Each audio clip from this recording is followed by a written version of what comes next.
Hi, welcome back. My name's John Flett. I'm a pediatrician who is focused on helping children, families with ADHD and associated problems. The start of 2024, and one of the most important decisions all young people have to make is career. What do I go and study? What should I do? Part of that process was at the end of last year, and of course, as the year progresses, a very important topic is what should somebody with ADHD do? What career path? What journey should they follow? And you might think, well, why is it so relevant for ADHD? We can go to career guidance counselors, we can get feedback from teachers. Let's just go along with what our child maybe is kind of interested in, and maybe they do okay in certain subjects. And that, to me, with ADHD, is not the right approach. So this is based on research. This is based on what has been found in those with ADHD. And if you're a parent, maybe your journey's been different. Maybe you've followed the path where you've done something that maybe didn't really appeal to you. You had to do it. Maybe you've done it because you thought you'd earn lots of money, a career where there were good job prospects. And I'm going to help you understand why we need to help our children and help them go down a path that is different. And it's based on the fact that if you have ADHD, your child has ADHD, they've got a problem with motivation. They've got a problem with time and the future. They have difficulty trying to attach time to a task and get that time task relationship to motivate to do things. They have problems with forward thinking and time. And it's based neurochemically. ADHD is a neurochemical problem.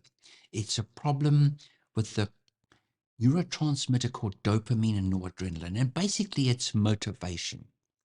They have difficulty getting themselves to do stuff they've got to do. Life is not about the stuff necessarily you want to do all the time. So you can see it's not good enough just to like something. You have to love it. You've got to be passionate. You've got to kind of have every ounce of your being that becomes obsessed, becomes focused on things that really speak to you. Generally in life, we're attracted to things that we're good at, and we're repelled away from things that we're not good at. So kids with ADHD have learning difficulties, they have other challenges.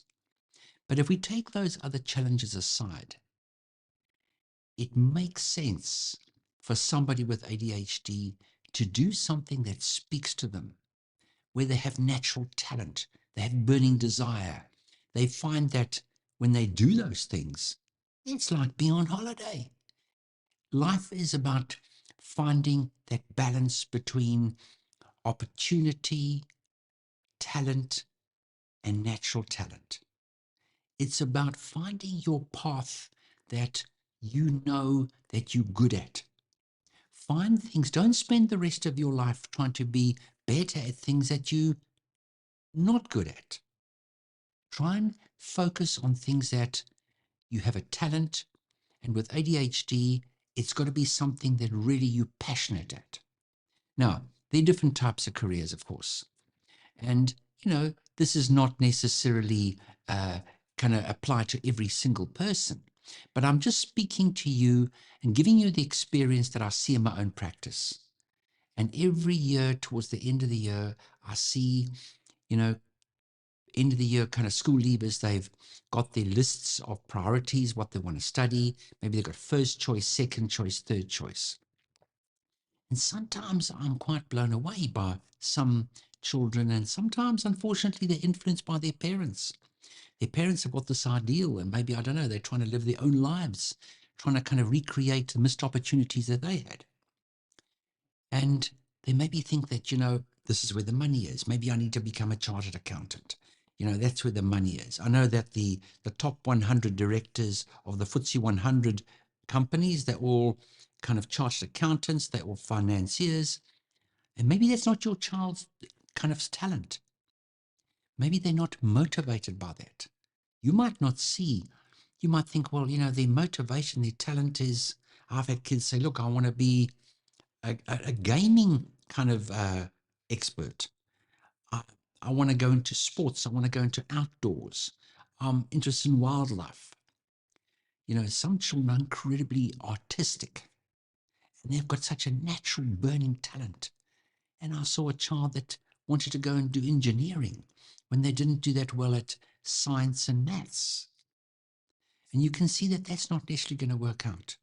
And I can't begin to tell you the number of stories and scenarios that I can tell you about that a lot of children with ADHD have gone down a path where they thought, because of pressure, influence by others, rather than finding a passion. And that also goes for choosing the subjects that they do towards high school, choosing subjects that they're not interested in, choosing subjects that maybe they have a borderline kind of talent.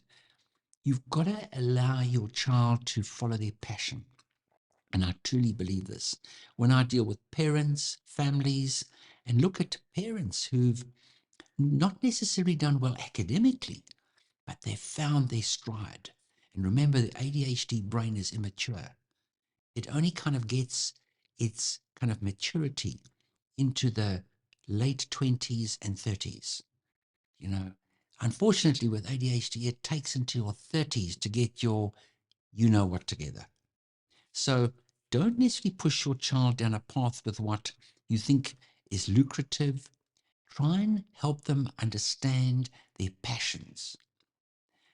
And find that passion is like a laser pointer. It can hyper focus. It's like being on the Autobahn and everybody else in the slow lane. They can spend enormous amounts of time. Help them focus, become almost obsessed. And, happiness in life is doing something you love and getting rewarded for it. So there are different dynamic roles that you can find. Some of these roles I see in a lot of teachers. They find passion for changing young minds. They enjoy that interaction all the time, to and fro kind of interaction. They like to be on the go. Those that are into sales, like people, they're great salesmen. They enjoy that interaction. Interaction with people is like breathing. If you don't give that to them, they're kind of starved of oxygen. Entrepreneurship. In fact, what I often say, the qualification for an entrepreneur is not a PhD and a qualification. It's an A and a D and an H and a D, ADHD. So many in my practice, I see parents who are self-employed, have a passion, they kind of thrive in that cut and thrust, that novelty, newness, they're creative, they're able to focus, the energy they have. So find a career where you can harness who you are. Technology, IT, advertising, even medicine, nursing, emergency room physicians, surgeons, where they can find that connection, where they do something, they get that immediate reward, immediate feedback. So the journey to fulfilling a career in a child with ADHD is discovering about what their passions are. And listen to them as they develop, mature towards the end of their school career. I often find even college students where they start, and unless they kind of following a career that it speaks to them, it becomes so difficult. There's so many distractions. They don't have the structure that there is at home, and they often flunk out and don't do nearly as well, and have that chronic, unexplained underachievement. They feel like imposters. So we can try and think about this, encourage them to dream big, explore widely, and find out that special career where they don't just work, they can really truly excel. So remember, every child with ADHD holds this unique set of talents and just waiting to be nurtured. So Your role as a parent or a teacher or a mentor is unlocking these talents. It's absolutely pivotal to their future success and happiness. And I hope you kind of can also give us some feedback and tell us what you think as well.